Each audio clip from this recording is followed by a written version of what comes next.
Hello. Hello. Good evening. My name's Robin Simpson. I'm the coordinator of public programs and education here at the Leonard and Bina Ellen Gallery. And I just wanted to welcome you to the first event of this very exciting exhibition forum. So to begin, I'd like to acknowledge that Concordia University is located on unceded Indigenous lands.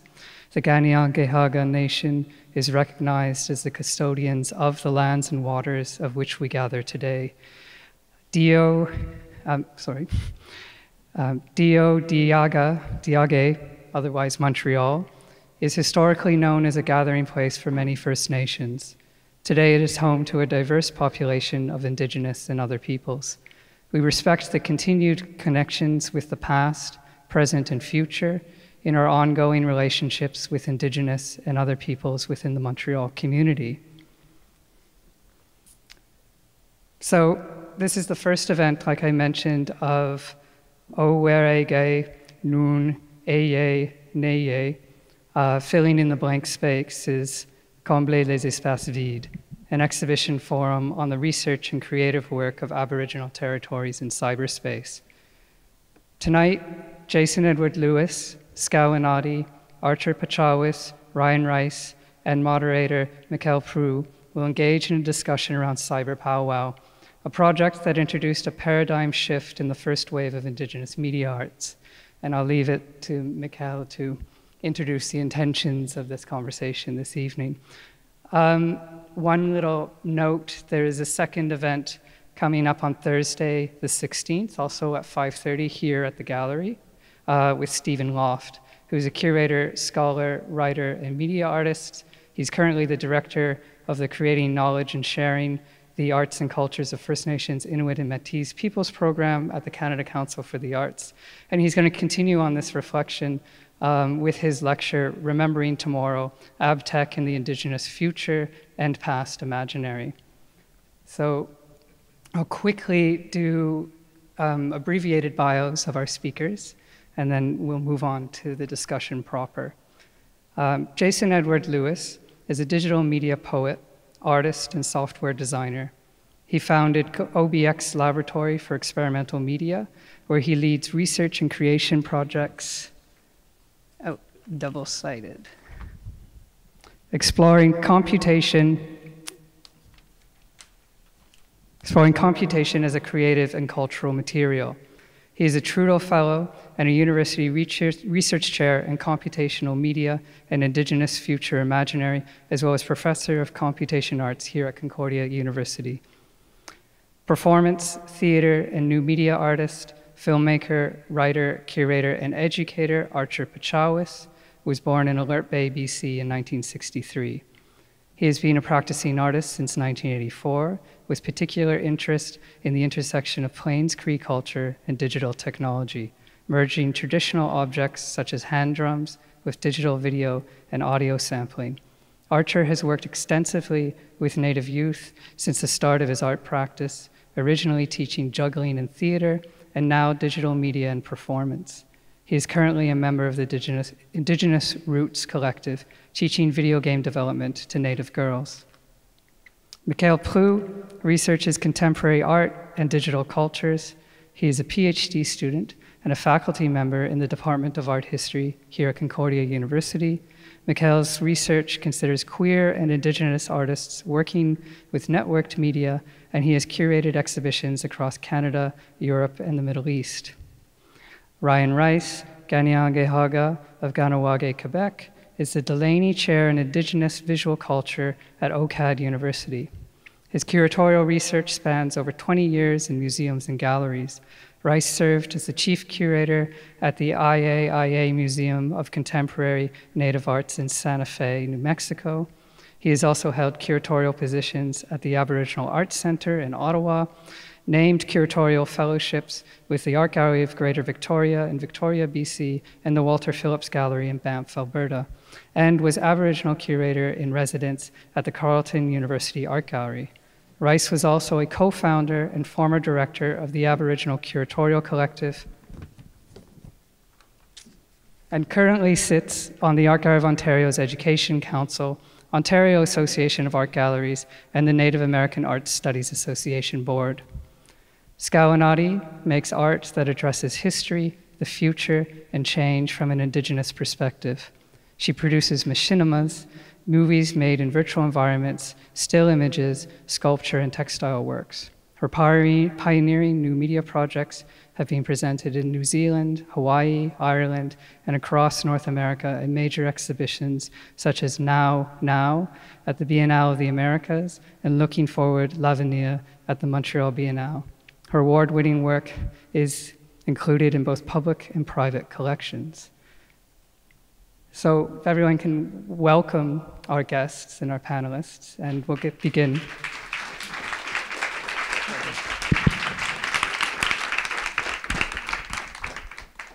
Hi, everybody. How's that? Can you hear me? Yeah? Am I being amplified? I don't even hear it. Hi, everybody. Welcome. I'm thrilled to, and a little bit nervous, I have to be honest. As Robin, here's why. As Robin told you, I'm a student here, and I spend a good deal of my time thinking about you four and thinking about what we're going to chat about tonight, I think. And so it's really a total honor to be sitting up here with you guys. In case you all walked in off the street to get out of the cold and haven't read what today is, we're going to be talking about CyberPowWow. This year, I think in May, marked the 20th anniversary, May or April, of CyberPowWow, a project started by the collective Nation to Nation, which you're going to hear about, and something that ran for about a decade. It is to date the largest network platform for network-based art made primarily by Indigenous artists, and as I think we'll chat about a little bit, it's something that has maybe been relegated to the footnotes of art history and perhaps not been talked about as much as it ought to be. And I think that's the job we're doing, is to talk about that and to honor the project itself and some of the artists that were involved in it. So we have about an hour and a half to do that.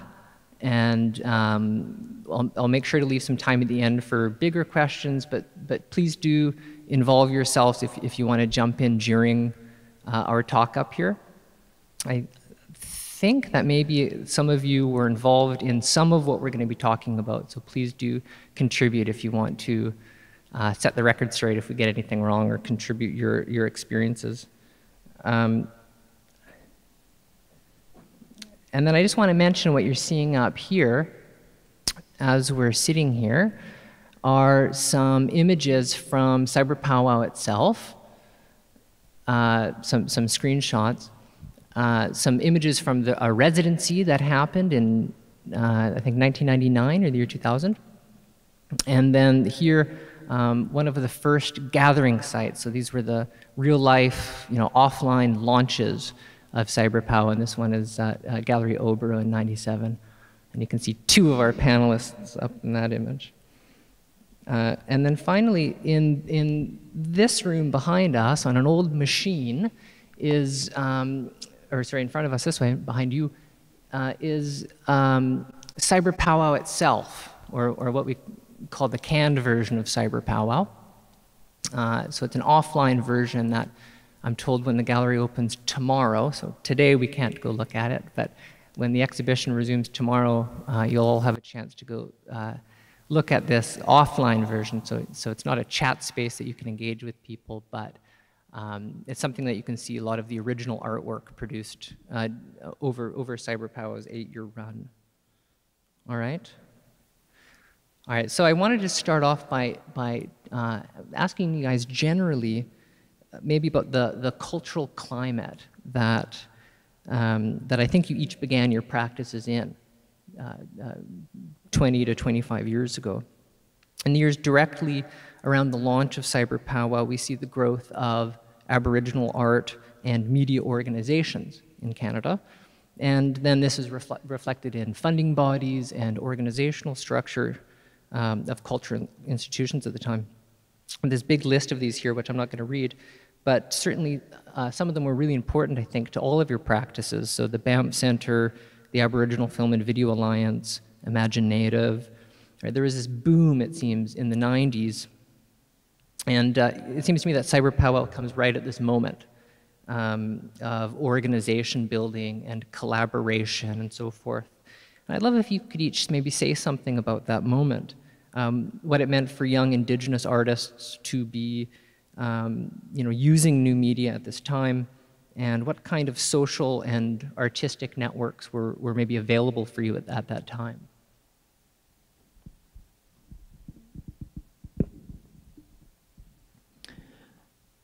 So this is the way I tell the story. What was happening for me was I had recently graduated from Concordia, and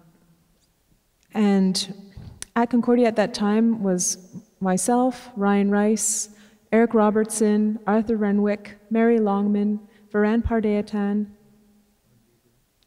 Ellen Gabriel. Though she didn't hang out at Cafe X like we did. And she didn't join the Assembly of First Nations Concordia like we did. So we started to hang out. We had these, see, that's the part I think you would tell better. You have a better memory about this part. So you fill in that blank after. Filling in the blanks. Yeah, I'll even skip over the nation to nation stuff. I'll get to the CyberPowWow stuff. So I was, a couple of things were happening. I had just graduated, and but I actually started another diploma, here again, called, it's really got a great name, Graduate Diploma in Institutional Administration specializing in the arts. And I had to do an internship for that, and I did it at Obro. And it was my first, I hadn't had any other introduction to the Artist Rent Center world, or even, that was my whole introduction to any kind of art world, actually, pretty much. And so that happened, and that's when I found out about Studio XX, and they had these Wired Women evenings. And so I went to those, and one night, there's so many, I'm sorry, I'm going back and forth all over. I have to back up again, and I have to tell you that while at Obro, this whole big explosion happened in Canada with the Artist Rent Centers, and it's sort of called Minkan Panchayat. So it was this group of people, artists of color, who were like, these Artist Rent Centers are just replicating what the museums and galleries have been doing all along. Artist Rent Centers were supposed to be alternatives to those spaces. They were supposed to be more open, more diverse. At least that's what I think they thought they were going to be. But in the end, it was white men who were showing their work most of all. And so this group called Minkan Panchayat, they were just ahead of me, and I think they were probably 5 years older than us, let's say, or I don't know how old they were, but I now know them better than I did at the time. Like Ashok Mathur was in that group, and I can't remember who else. Mm-hmm. Yeah. And so they basically, I guess they walked out of a national meeting of the Artist Rent Centers Association, I think David Garneau was also part of that. Anyway, so this really did, at least it had a profound effect in actually my life, because Obro was like, okay, we're not going to do this anymore. And they sent me to the next Artist Rent Center annual meeting in, I think it was Winnipeg or Calgary. And it was the first time I met Indigenous artists who were making contemporary work. Except for, that's sort of not true because of what I just said. Hello. I'm sitting at the end here. Except for Ryan. No, that's not true because all of them were, but it's just weird. In my mind, it is like, there was I guess I just thought there was us maybe. And then it turned out there was like actually a whole network across the whole country. And so that happened. And then the Wired Women stuff happened. And I went to this one Wired Women evening, Femme Branchée, and they showed us the Palace. They were introducing this amazing new software that was, before this, chat was actually what we do today all the time, chatting, like with texting. But the thing is that that hadn't happened yet at all. And this was like, you can talk to people in real time anywhere in the world, for free if you had a computer and a modem. And so, but AOL.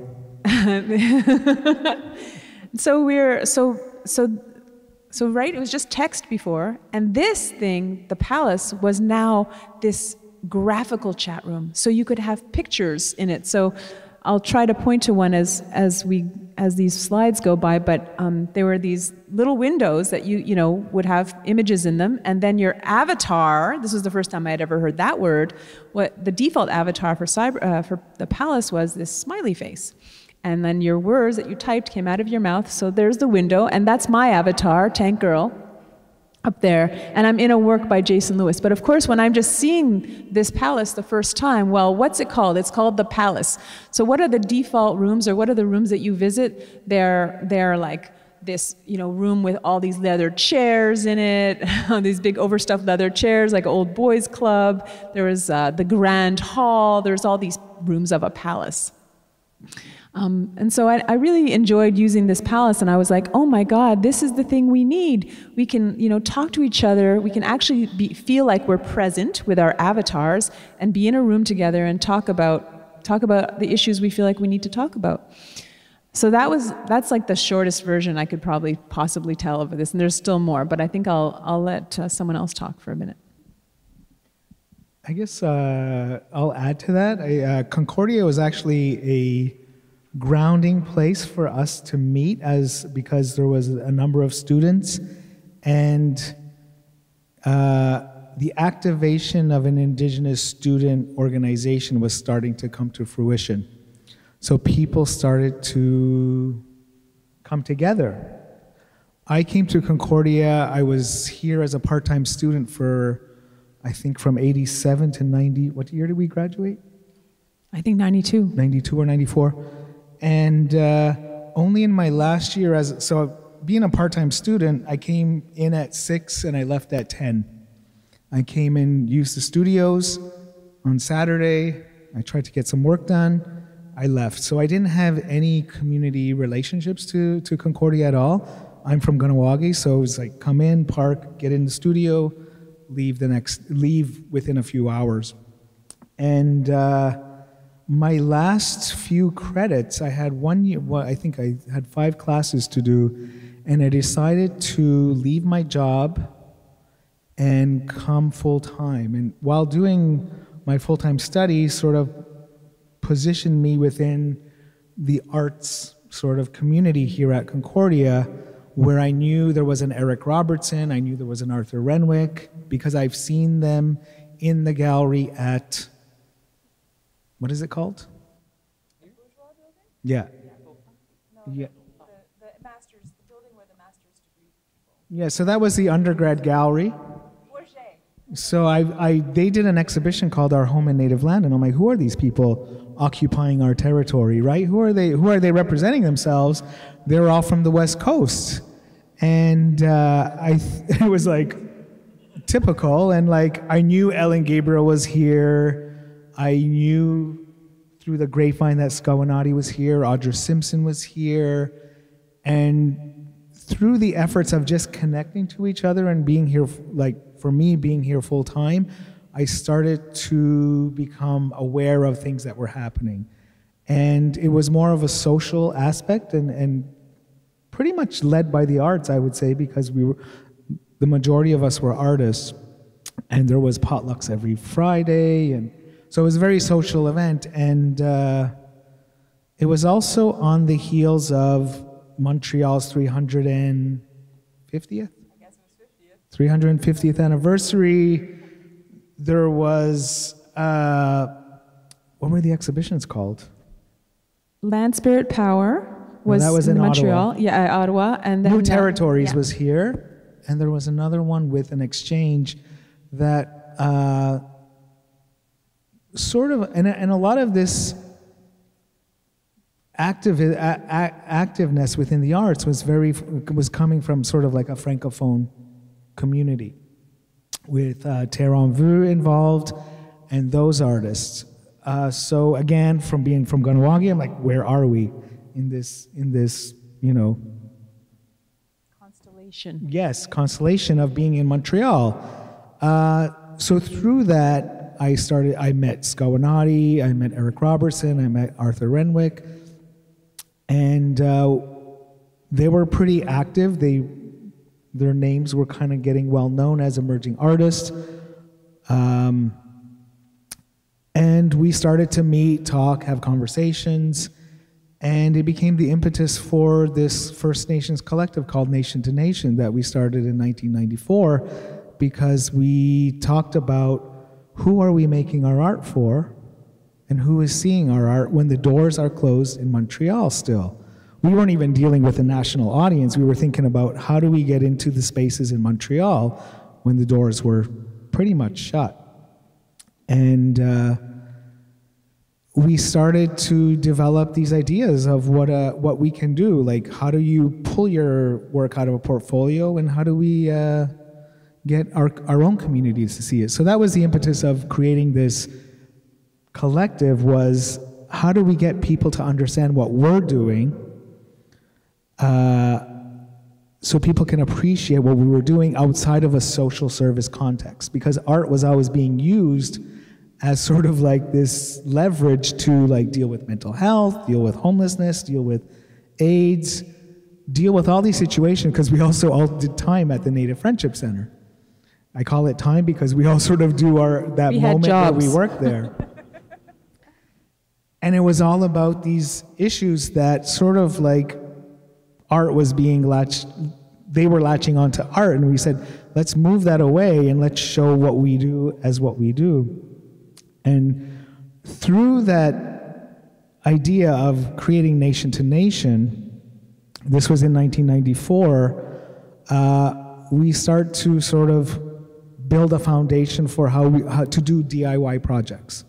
We talked about doing these events where people will come and appreciate the work that we do, make it fun for them, have food, have entertainment, have poetry, music. It was like, how do you bring all the arts together to create an appreciation for the work that's taking place?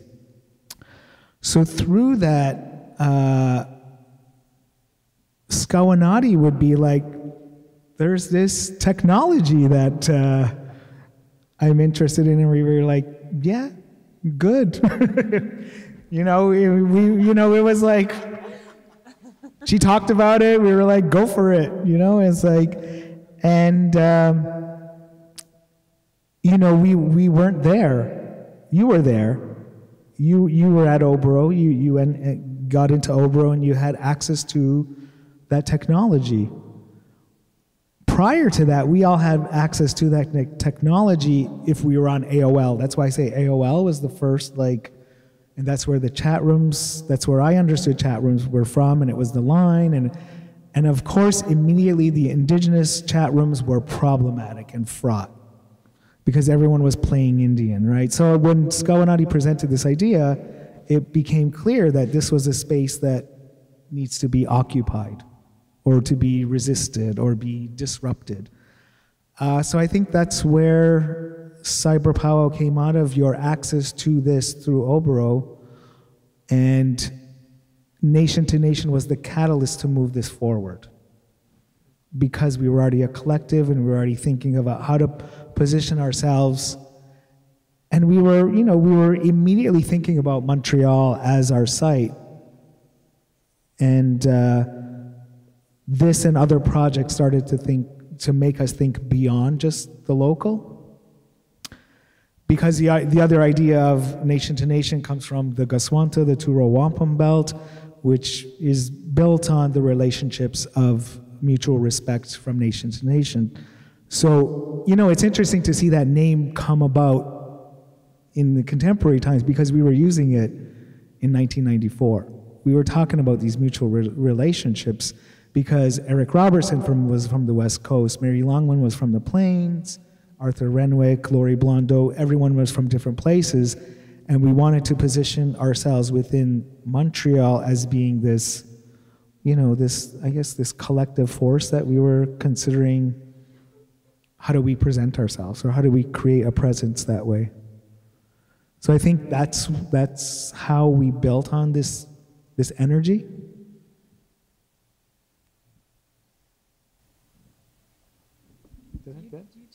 Do you two want to say anything about that time? Tell us when you became involved. I have to introduce myself properly. Tanse, Chachak Asinasuk, Nitsi Kasun, Archip Pechawis, Nitsi Kasun, Mr. Was's First Nation, Ojinya. My Cree name is Chachak Asinasuk, which translates in English to Spotted Eagle. My English name is Archer Pechawis, and I am a member of Mr. Was's First Nation. I'm being formal because I'm going to do something formal later. In 1964 at Potlatch and Alert Bay, my family was recognized by the late Chief James All Seawood, OC, as being members of their clan. So we are members of the House of Kulus from the Kwakwagi Nation.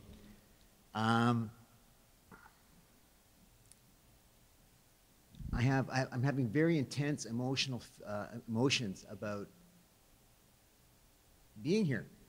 And a lot of it is because when we first started doing this kind of work in the 90s, if you'd said to me that we'd be in this great big beautiful gallery showing digital work by Native people and all these people coming to hear about it, Native and non-Native, I would have laughed at you. I'd be like, because it was so hard in the 90s to get Native, to trap Native artists into making digital work. You know, you had to really trap them, right? Get them by the leg and not feed them for a while until they caved in.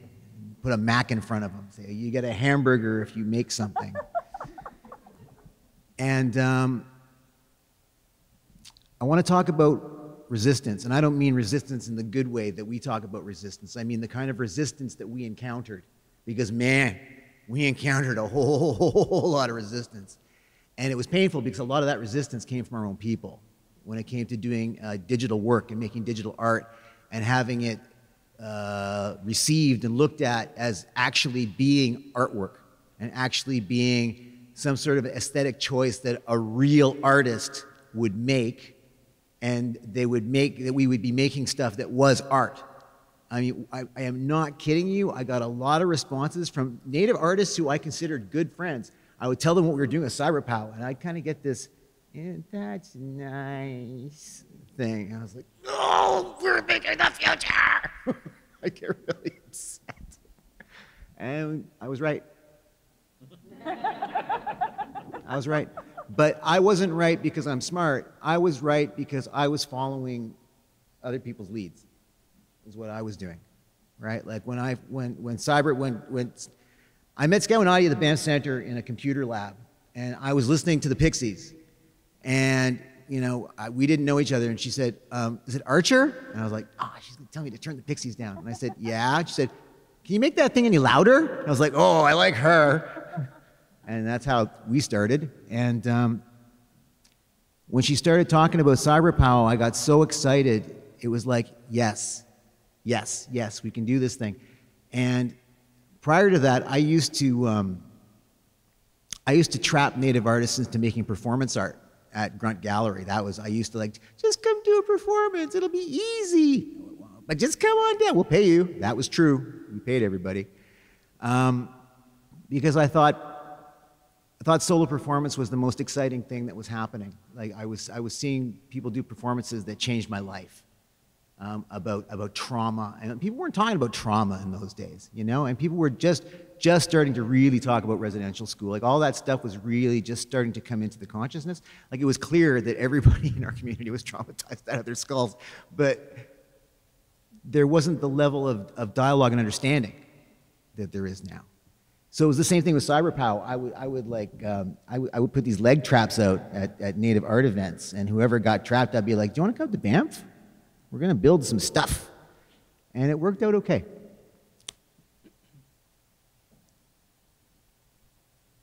So I think the takeaway here is that if you're working on something and you're getting a lot of resistance, that's good. That's good. Keep doing it. Keep doing it. And then wait 25 years. Yeah, be patient.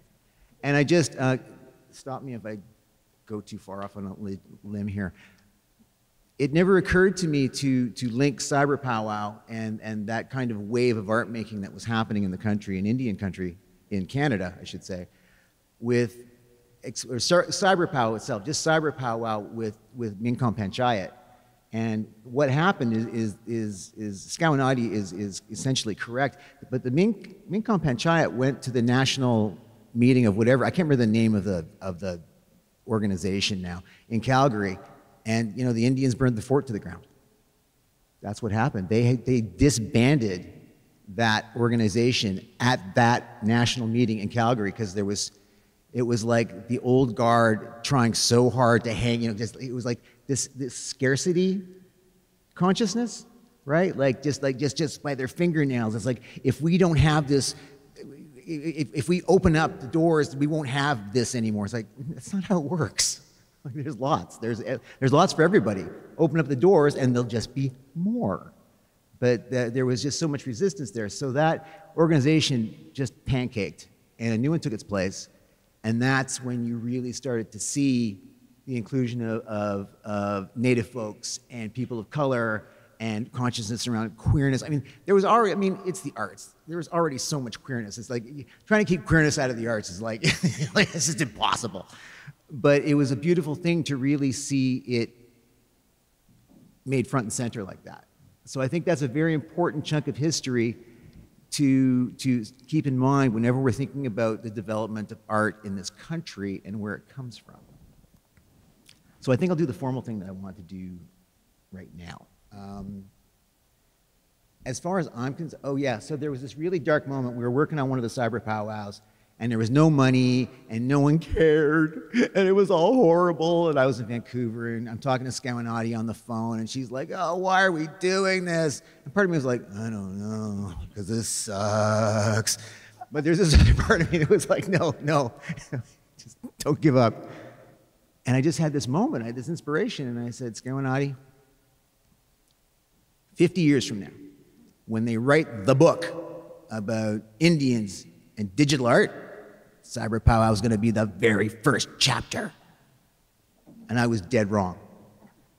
It took 20 years, and it was the first 2 chapters. Booyah! That worked out. No, I wrote it in 2002. Okay. I brought it. But can I add something to that? Can I stop you? You wrote it. Nation to Nation moved forward because it wasn't about accessing grant funding. It was about DIY. It was about doing it with the resources that we had at hand. And that's what allowed us to do the things we did right away, right on the go. Otherwise, we would have waited years and years or would have failed. So I'll wrap up with this for this part. So to my mind, for me, this is a vindication because for years, I'm the guy, especially at West, babbling about how important CyberPowWow is. Like, oh God, I'm just talking about CyberPowWow again. Oh, let's go get a drink. And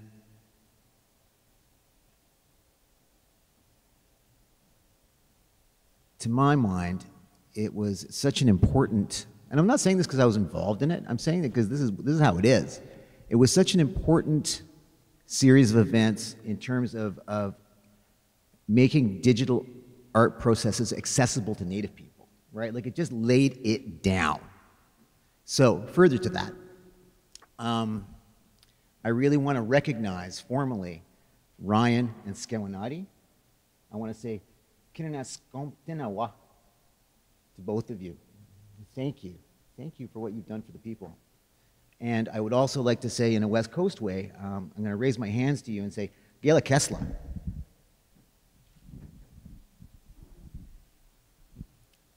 Expect me to follow that.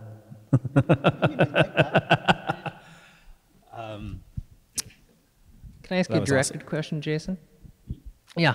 Well, because I'm curious, you know, by the time you come to Canada, correct me if I'm wrong, a lot of what these guys were working on had really come to the fore in big organizations. So by '98, I think we have funding for Aboriginal media arts with the Canada Council, Tribe and Urban Shaman are running.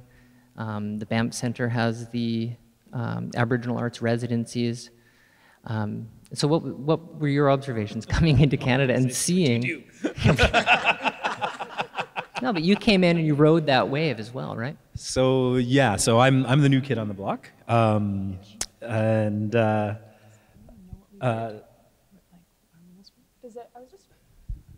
Does everyone know what our roles were? Like, is it clear-ish? No, eh? Because we didn't say that.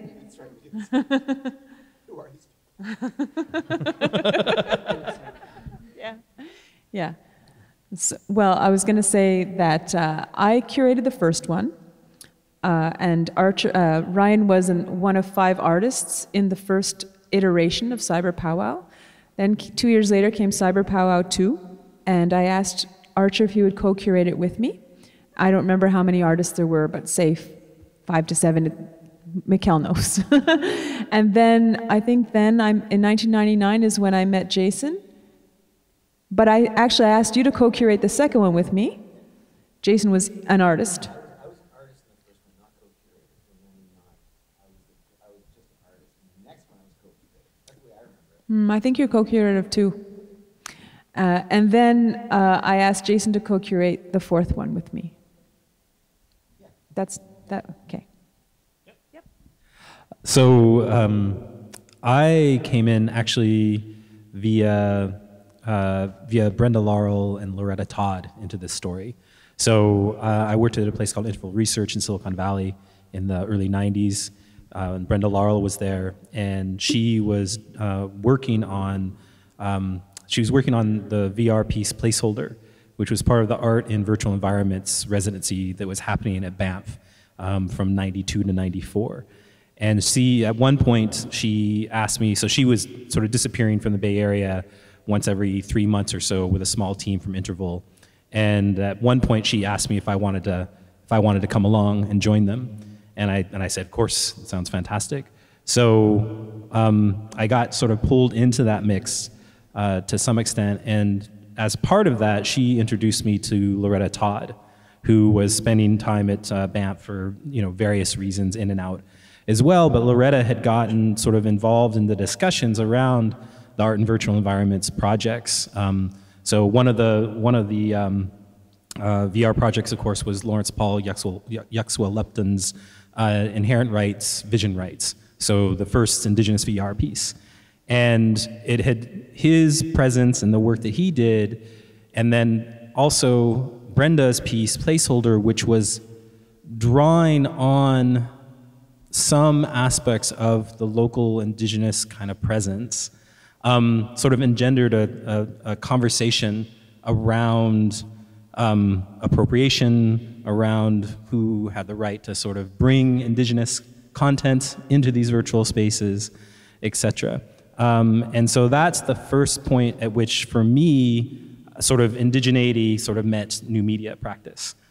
So I'd been in the Bay Area, doing research on new media technologies, doing some artwork, but becoming kind of increasingly dissatisfied with the fact that a lot of what was passing for artwork in the sort of regular digital media world was really just trumped up demos, right? It's sort of somebody figured out some new hack or some new piece of software, and they sort of kind of built an experience around it, and then it got presented as art, right? So this happened at places like Ars Electronica and IZEA and other places like that. And not being very excited about it. So when I kind of got pulled into these, I didn't get pulled in, but I was peripheral to these conversations and saw a moment, or sort of a moment of like real sort of cultural and political stakes being played out through the technology. I was really, really, really interested in it. And then because of that, I also met Sarah Diamond. So Brenda introduced me to Sarah Diamond at the same time as well. And I was very lucky because Sarah and Loretta sort of kind of took me under their wing and invited me back sort of a number of times through the late 90s. Sarah Diamond was running the Banff New Media Institute at that time, and so that's how Skawennati and I met. Is I got invited up to a conference in 1999 called Sink or Stream, where I was coming to present the work that I was doing, and it's a super interesting part of the whole history. I think that there was a really strong Indigenous artist presence at the Banff Center through that time period. And then there was the really strong new media presence through the Banff New Media Institute that was also happening at the same time. And there ended up being a lot of kind of traffic and conversation between these two groups of people, with some people kind of playing crossover positions, but some people just coming to sort of check out what was going on.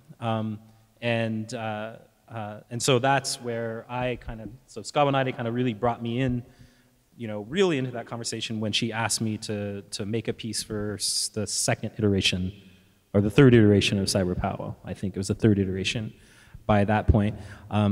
Yeah, and it was amazing to go to the residency and be surrounded by a bunch of other Native artists, which had never happened to me before, and to sort of kind of work and sort of look at the technology and work with the technology and think about it from a Native lens, but also feel like the technology mattered, right? That there was actually something important that was being done through this work, whereas by that time in Silicon Valley, it was just the beginnings of what it is now, which is a lot of really kind of just frivolous sort of kind of technology making for technology's sake.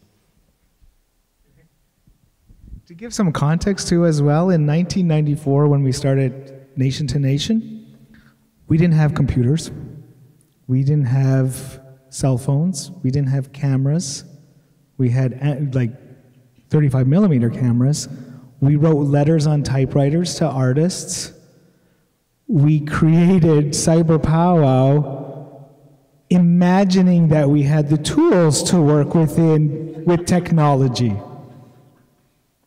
We were using color Xerox. That was a huge thing on near Saint Denis. What was that place called? Copy art was the technology that we were using in 1997 to create work. Some of the pictures we have are from new technology, which was a disc camera that I bought. We didn't have... I have to tell them how you made your piece, okay? So you've seen there's a picture of Ryan in front of his piece, which is, I'll describe it for you, it's a blue field, a sky, with trees, colorful pine trees. They're the tree of peace, but they're also car air fresheners, okay? And what he was thinking of, correct me if I'm wrong, was he was thinking of the Windows. At that time, I think it still is, a blue sky, the Windows screensaver, and also The Simpsons was on. Was that not in there at all? Okay. But it looks like it. But he wanted to make a screensaver that had the Tree of Peace, thinking about a new technology, a new territory, and can that territory be governed by the same great law that this territory was governed by? So he wanted to make this. Didn't know how. We did not know how to do it. We didn't have the tools. So we painted it. Okay, so now how do we get this painting into this digital space? We didn't have a scanner. We didn't have a scanner big enough. We could have gotten a scanner at Obro. We brought it there. Scanner was too small. Took a picture, scanned the photograph. That's what's in there. We were also dealing with slide technology. So we took a slide, got that printed that, went to copy art, made multiple copies, cut them out, pasted them to Mapboard, and created we tiled the piece to look like a screensaver. There it is. That's it. So the actual painting is probably 2 feet by 2 feet. Yeah. 24 inches. Exactly. It was like we were progressive. I'd like to speak to something. And anybody else who has a name they want to throw in the ring, please do. I want to honor the late Mike McDonald, who was a Mi'kmaq video artist and video installation artist who was not a new media artist himself, but was really, really, really supportive of the idea of native artists becoming new media artists. And he was constantly harassing me to learn how to code. You have to do this thing, you have to do this thing. And so he was a huge influence that way. But also he made one of the first fully native art websites, which is Butterfly Garden, which is actually still in existence. That might have been the first, it was the first piece I knew about that was made by a native artist. And it was, he did a lot of work. He made a lot of butterfly gardens everywhere he traveled. So he was really interested in that work. So he made a butterfly garden online, which was one of the, it was one of the first ones. So there were we had a lot of support from, it was interesting which native artists were really, encouraging and supportive and just kind of pushing us in that direction. Like, you guys should go do, I'm too old, you guys should go do this stuff. And that was really important. That was really important. I'd also like at this point to acknowledge our deceased friend Ahasu Muskegon Isquail, who was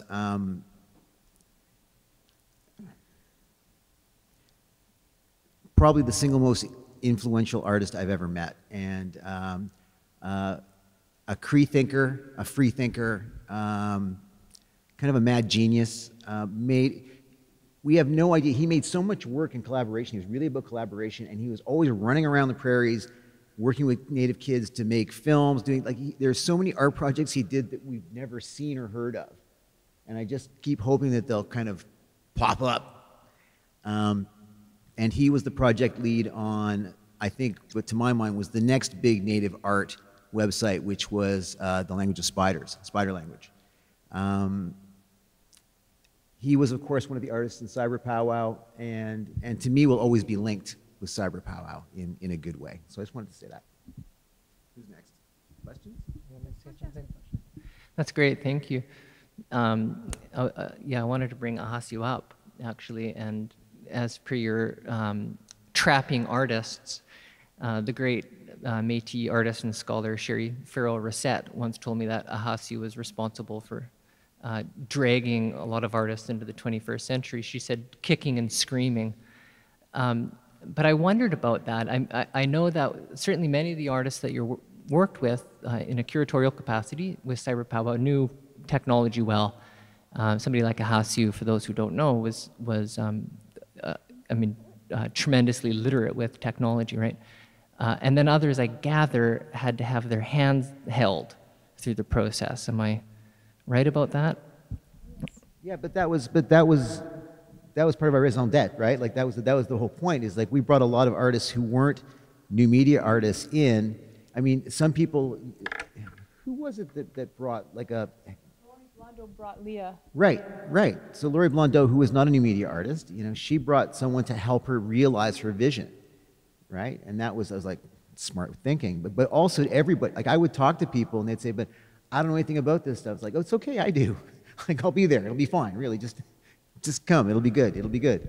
And but Ahasu was infamous for dragging people into art making scenarios of various sorts. And the funny thing is, I didn't know this until recently, but we also had non-native artists in CyberPowWow. And one of them was Sheila Urbanowski, who's the farm girl from Saskatchewan. And she and Ahasu were very, very good friends. And I found out not that long ago that Ahasu didn't know how to code yet when they built Spiderlight. She wrote it. She did all the coding. He'd say, I want this to happen, and she'd do it. So it's really, it's that whole thing about how knowledge should be shared, right? I mean, that's what knowledge is for. Well, there's also the residency aspect. You know it better. Why don't you say I don't know what you're trying to say. Well, I was just going to say, oh, sorry. Okay. One artist that was also very ahead of her time was Melanie Printup Hope. So she has a degree, a master's degree in digital technology from Rensselaer, and I think she was the first one we knew who was working within this media, right? And it's interesting that she was using old technology. She was doing beadwork and digitizing and activating beadwork through technology. And it's interesting that she's gone back to just, you know, analog beadwork. Yeah. Yeah, her work is very not in the same realm as what she was doing with technology in '97. Yeah. But did we know of we didn't know of a Hasu when CyberPowWow was going up, right? The original. No, we didn't know about him until it was Archer who introduced him to me. I think. I mean, I'd seen him a few times at different events across the country. Now that I was this nationally aware person, I remember him. I remember he was working for the Canada Council, and he gave us a talk at some point somewhere. But yeah, I only really met him, like really, you brought him into CyberPowWow when you co-curated at that time. I was just going to say to that point about people who didn't know about the technology, right, is that there are residencies that were done around CyberPowWow. I think 2 of them? Yeah, 2 of them. So that was a really significant component of sort of the idea of like bringing artists to Banff to spend, was it 2 weeks? I don't remember how long it was, but 10 days, something like that, where the people who weren't familiar with the technology could learn it from their peers who knew it, but also from the staff at the Banff New Media Institute. And so that was, for me, that was one of the core interesting components as well, is sort of, you know, sort of watching and then participating in this community, you know, helping itself become literate with this technology. Actually, there's something we haven't discussed that to me was as equally as important as the process.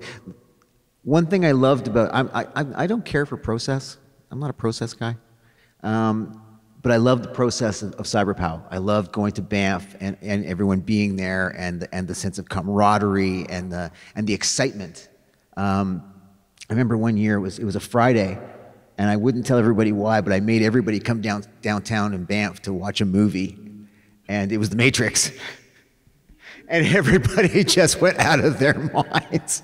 We watched the movie, we were like, let's go build it! So it was a lot of fun too. It wasn't just going up there and busting butt. It was about creating community and deepening friendships that existed. You know, meeting new people. There was all that stuff. But then what I loved too was the vision that you guys brought of the actual CyberPowWow. Everyone would go home and find a space where there were computers that I think a nice welcoming space, and invite everybody to come, and there'd be drinks and there'd be food, and everyone could log on and make an avatar and be part of and do CyberPowWow. And to me, that was as important as anything. Like, that was because that was the powwow, right? That was the powwow, and that's how. And it was such a great. It's one of those things, you know, you do an event and you're always totally surprised by who shows up. It was always like that. So you get people to come, and I really wanted to tell this story. So here's the powwow part. So if I'm getting the protocol wrong here, someone please, if you know better, just tell me. I'm not really a powwow guy. But at powwows, if a dancer loses a feather off their regalia, everything stops. And there's a process that has to occur with the feather, because the feather is sacred, before the powwow can continue. So it's a Sunday, and we're doing CyberPowWow, and everything's cooking, and it's great, and all of a sudden, everything just locks up, and everything stops working, and it's clear that the server in Banff has barfed. And I'm in Vancouver, Skawennati's in Montreal. Our server guy who loves us, Ryan, it's Sunday. He's in Calgary, having a life. And so there's just nothing to do. And then, of course, it's a server, so it reboots and until 20 minutes later, whoop, comes back up again. And everyone carries on. And I wish I could remember who it was that said this to me, but someone came up to me and said, "Hey, Archer, you know when the server crashed?" I was like, "Yeah," because I was freaking out. He said, "Yeah, that's when the feather dropped, eh?" Uh-huh. Well, I've got a bunch more questions, but we're going very quickly. And I bet there's some questions out there, but I do want to ask one or two more. I had this question, and tell me if it's too much of like an art historian question, but the Banff stories made me think of it.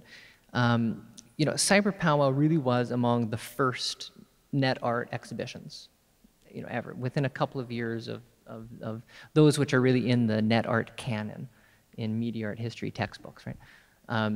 But nobody really mentioned CyberPowWow. It's really left outside of these stories.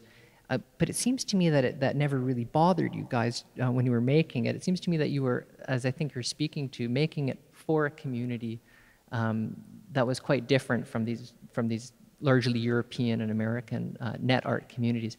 And somebody told me a story, and I won't mention his name because we're on film here, that this guy was at Banff during one of your residencies. He's a writer, so he wasn't with you guys, and he recalls being in the, you know, the mess hall, and there being some of these, you know, important European net artists. I'll name them because he told me it's Vuk Kozak and Heath Bunting, and this person's memory is that neither, you know, they weren't interested in what you guys were doing, and you weren't interested in what they were doing. Is that what you recall? All true. Yeah, I mean, I would basically just be repeating what you had to say. I remember Heath Bunting there at the Banff Center, and I remember, because I had just started using Skawennati, my Mohawk name, instead of my English name, about a year, just that year. And he's like, "Why are you Skawennati now?" It was so, he made me feel bad. That's kind of hard to do. So I didn't get a good feeling. I didn't vibe off of him. And yeah, no, we really couldn't have cared less about those guys. They seemed really uncool, you know, like they seemed really aloof. They didn't seem to be what we were about at all. Like we were really, and remember, like, we were not being included in Documenta or Venice or any of those things. Actually, Edward Poitras had just been the Canadian representative for Venice, I think, in '95 maybe. So it was just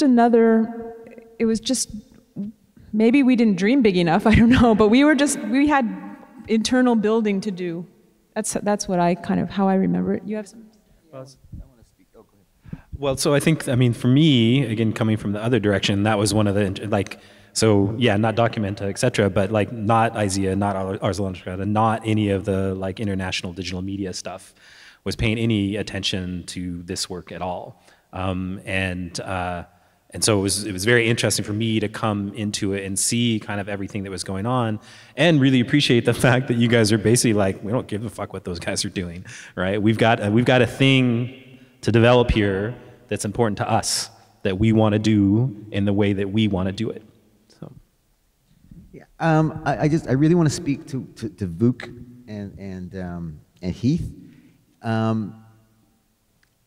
Really, what I got from it, because I met those guys a few times up at Banff. Like, also, I was one of the crossover guys, like Jason was talking about. I would go to the white new media stuff, and then I would go to do the native stuff, and I kind of bounced back and forth. I just wherever had the best food, and Vuk and Heath were, but also it's because, part of it was that they were European, right? So they had zero, they didn't even have bad Canadian history context. They had zero, they had no context. And that was a big part of it, but they just, you could tell, I would explain to them what we were doing, and I just assumed at first they'd be like, well, they're new media guys. They'd be like, cool. But also, it's like all of the new hardcore new media guys were like, the palace, right? Because it really was like the most, like, I didn't like the palace. It was like the most uncool software ever made, right? It was the worst. No, seriously, it was the worst. It was the worst. I don't even know what you mean. What does that mean? We had this conversation 18 times, Skawennati. No, I mean, no, the palace was like, oh my God, why has this thing been vexed upon us? Like the code was bad? It had this. Or is it just too cute? I don't understand. I forgot. Okay, no, the thing about the palace, and okay, whatever, the palace is fine-ish. The palace was written for 1993 era Macintoshes. That's why the windows are so small. 512 pixels. How wide is the little black and white screen on a Mac Classic? Yeah, exactly. Also, it only had support for GIFs or GIFs. Still can't figure out how to say that. It's like 800 years later. It's a GIF. No, it's a GIF. But it only had support for that one. So you'd create these beautiful things in Photoshop, and then you'd make these things that just look like ass. Like 512 pixels wide. It's like, that's it. Okay. That's why I didn't like the palace. I think they didn't like the palace because they didn't like the project CyberPowWow because instead of making a new tool, we were skinning our tool. We were filling it with content. They were interested in making new tools. True. But also there was a cultural, there was just what it was just there was this cultural void between where they stood and what they understood and what we were doing. It was just that simple. Like, and they didn't, we weren't willing to say, oh, we're going to put a whole lot of energy into helping you cross the void. And they were like, that's what happened. It happens. What might have been shared was a kind of cyber utopian impulse, and I've wanted to chat with you guys about this. So CyberPowWow's tagline. I think you just gave Jason indigestion. Dinner time. Speak, brother, speak. Well, No, let me finish this question. So CyberPowWow's tagline, an aboriginally determined territory in cyberspace. Is that right? And when I read what you all wrote about it at the time, I think it was this wholehearted utopian. We are making the future Indigenous. We're occupying, and you used all this colonial language. We're staking a claim. We're taking up space. And I wondered if that was a fully wholehearted utopian aim, or if there was some sarcasm in there, or some amount of humor in that claim. Perhaps a touch of irony. Yeah. Do you want to start? I'll just say that I definitely think the staking a claim was ironic, to use that terminology. But that definitely, there was a utopianism. Now I've learned more about the word, but at the time it was like, this is awesome. Yeah. For me, it was wholly pragmatic. I didn't lose any sleep over using colonial language to describe a reverse colonial process. It was like, we are staking a claim in cyberspace. And as far as I was concerned, we were staking a claim in cyberspace for every fucking Indian in the world. There, I said it. Yeah. But it was more than that. It was also taking up physical space because it was all about the site where we held the event. So Oboro gave up their space to us. We occupied Oboro's space. The first site with CyberPowWow was Tribe, right? Yes, Oboro and Tribe, yeah. And then those grew to Banff, Gallery 101. Circle Vision. Circle Vision. Tribe was wasn't, Circle Vision, yeah. So the site was important as well. And for us as Nation to Nation, I think site was important because Skawennati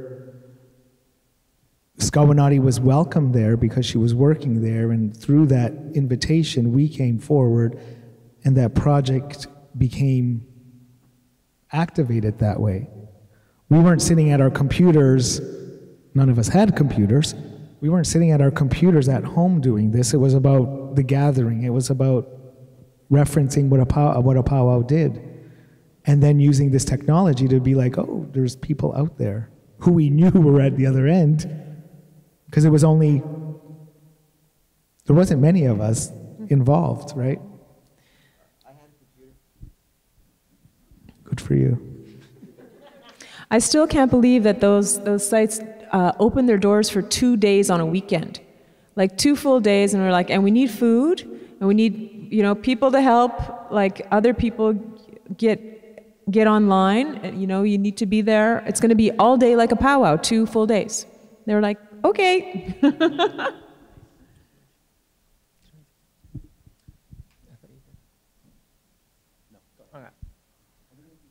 Yeah, I was just going to say, are there any questions out there? We want, yeah, I think maybe I'll walk into the great unwashed here. Anybody with a question for our panel? Whoops, that's not a good thing to sit on. Don't sit on that. Well, I do have a bunch of prepared questions, but I want to leave it looming over them because that happens.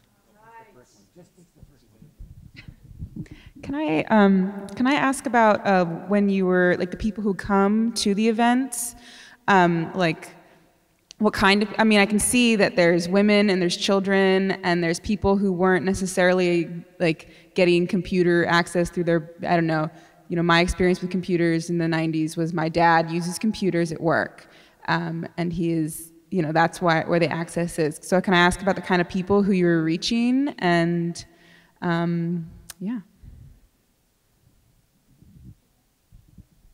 Yeah, I think it was about activating a community, and through Nation to Nation, we wanted to invite our own community, both Kahnawake and the urban community, to recognize the work that we were doing.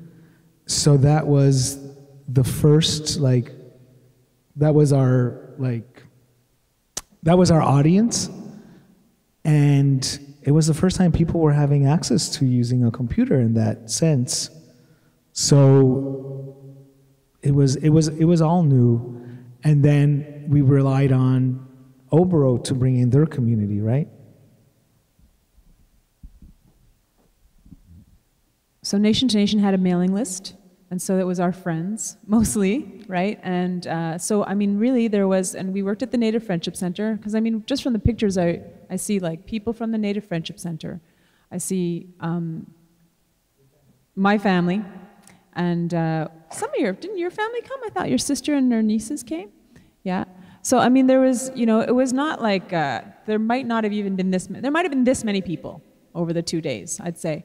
And then they were, yeah, so basically urban Aboriginals and some community people, but they, you know, I mean, I don't have the profiles in the sense of saying, yeah, I would, in the sense of saying there were more Native people or more non-Native people. I think there was probably more Native people. I don't actually remember a lot of Oboro's people coming, but Oboro did also do a mail out. So, yeah, I think it was, I guess I can feel comfortable saying it was majority Native people came. Age was a range, but mostly our age, like in their late 20s, or I was probably even, yeah, it was anyway, mid 20s to, I don't know. Yeah, I'm not sure. Is that a good get a good answer? And we did a postcard. That's what we did a postcard. It's in the other room. That we mailed out. Out in Vancouver, for the life of me, I can't remember how I put the word out. I think I just spammed everybody I had an email for, right? And just sent it out and asked people to forward it, et cetera, et cetera, et cetera. But as I mentioned earlier, excuse me, I was always quite surprised by who would show up. There'd be some stalwarts from the Native art community, but mostly it was a lot of people I didn't expect. And also, the interesting thing was the majority of people were not computer people. Like they weren't into computers. They weren't interested in learning about computers. I mean, they just wanted to, like, what's a CyberPowWow, right? What is a CyberPowWow? Let's go check it out. And this was the beautiful thing about the Palace. It's just so dead easy to use. I mean, there's the learning curve. It's like a speed bump. Like it's just you sit down and bang, you're doing it. And that was a huge, huge, huge plus. I never thought of that before. Maybe I don't hate the Palace as much as I think, but that really was a genius stroke, another genius stroke on your part.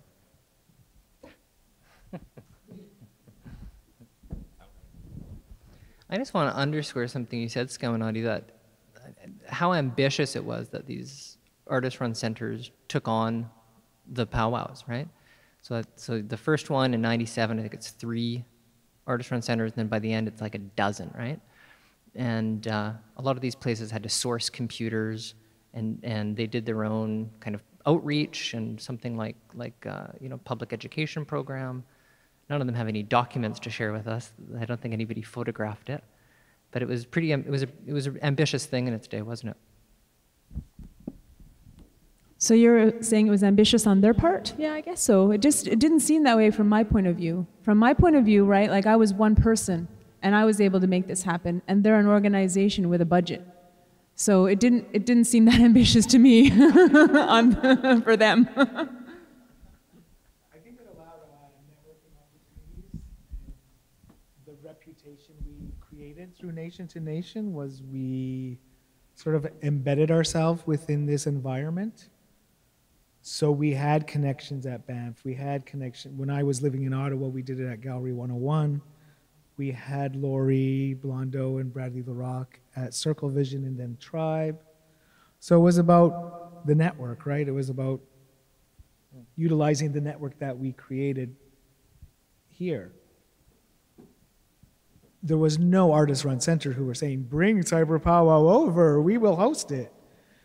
It was, sorry, did?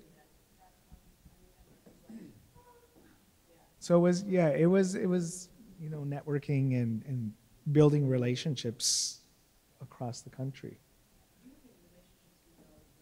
And yeah, those relationships were built through a Native Love exhibition that we toured across the country. So there were people who worked with us prior to that who knew what we were doing and had an interest. There's some other questions back here. Alice.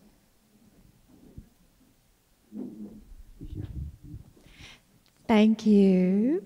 Thank you all. Thanks, Mikhel.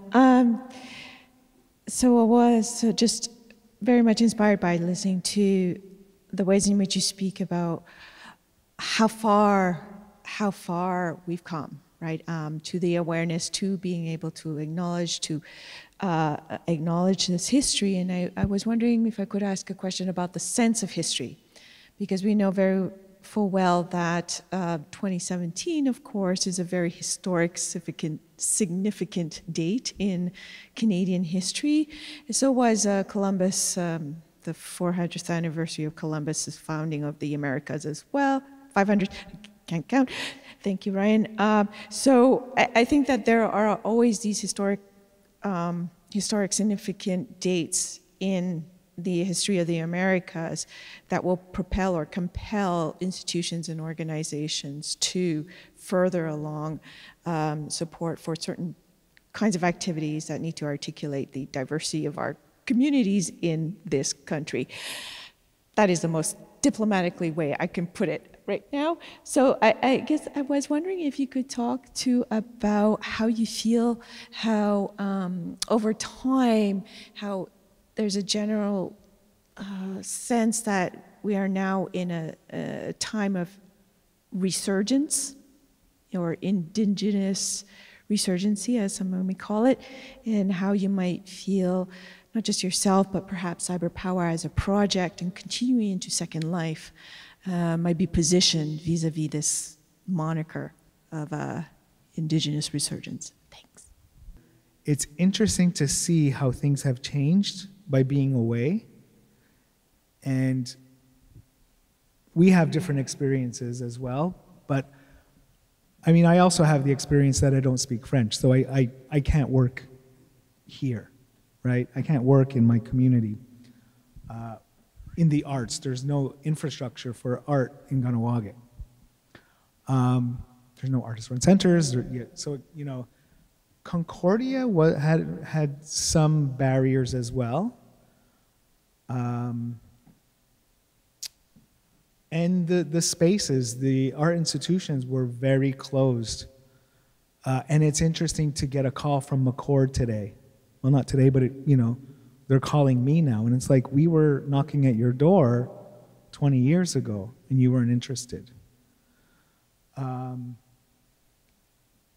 You know, Museum of Fine Arts, didn't do anything.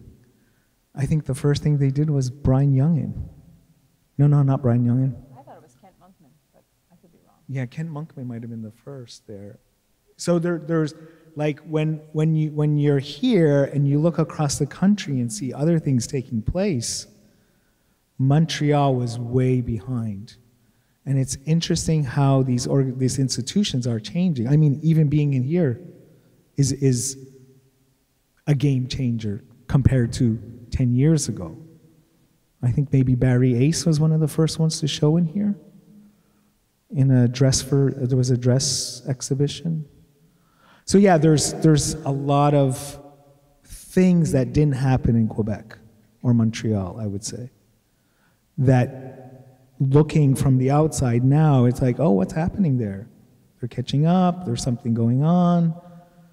And there's still so much resistance within this province. And I mean, just the other day was the resistance of us actually being here from this space through those letters that were going around dismissing our presence in the city.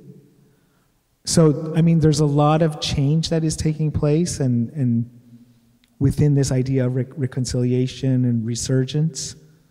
There was a conference here the other week that had looking at the city as a design, Indigenous Montreal. It was like, what? You know, it was hard to like comprehend that there's something happening here. There's a flag now. I seen that. You know, so there's, you know, what's going on? Is it like? Our air freshener is on the Montreal flag. Yeah. So yeah, it's strange. I don't know how to answer the question. I'm not really sure. It's really amazing to me that, you know, that this show is here, first of all. You know, I said that at the opening to Mikhel, like just that it is really interesting that outsiders, you know, are interested in what we're doing now. And I'm happy about that. Very happy, you know, and I do think maybe in 25 more years we will be in the book next to Vuk Kosik and the other guy. That'll be nice. I'm not against it, you know. What did you say, Dana? You know, I'm excited by resurgence. You know, I'm excited by all the money being poured into the language programs right now. I've been taking a free Ganyangeha language class down the street from my house. Like, that's very exciting to me. You know, there's other things happening as well. There's a lot of people talking about food sovereignty, which I'm extremely interested in. It's my next thing I want to think about. Well, there's a few things. I'm also interested in clones. So, not making one.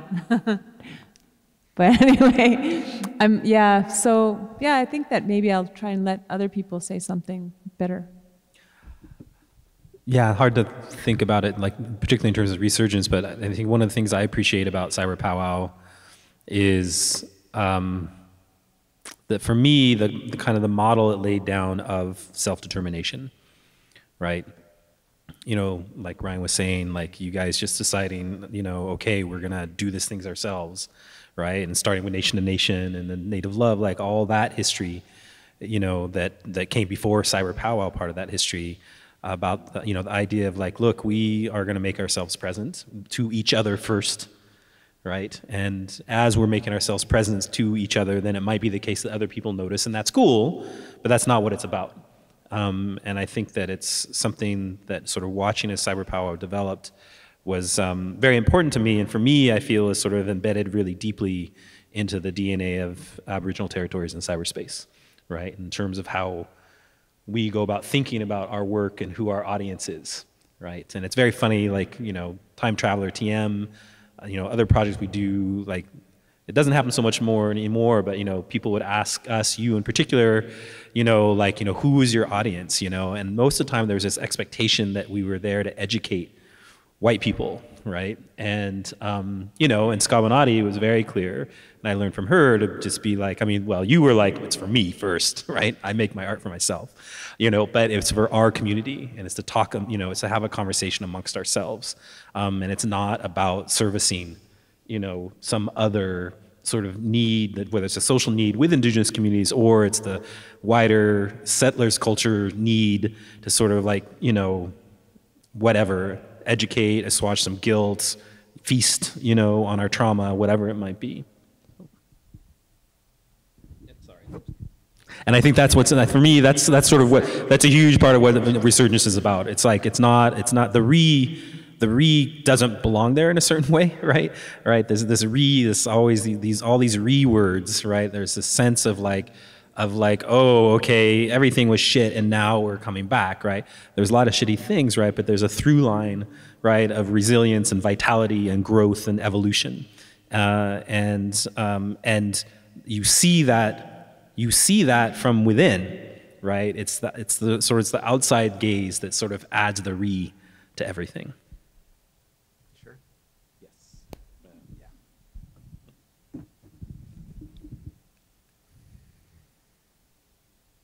I feel myself getting really angry, and I'm asking myself why I'm angry. And it doesn't take long to answer that question. We're at war. We are at war. We are being killed.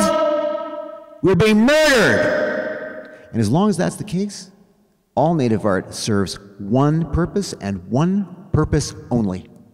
And that is the liberation of Indigenous people, period.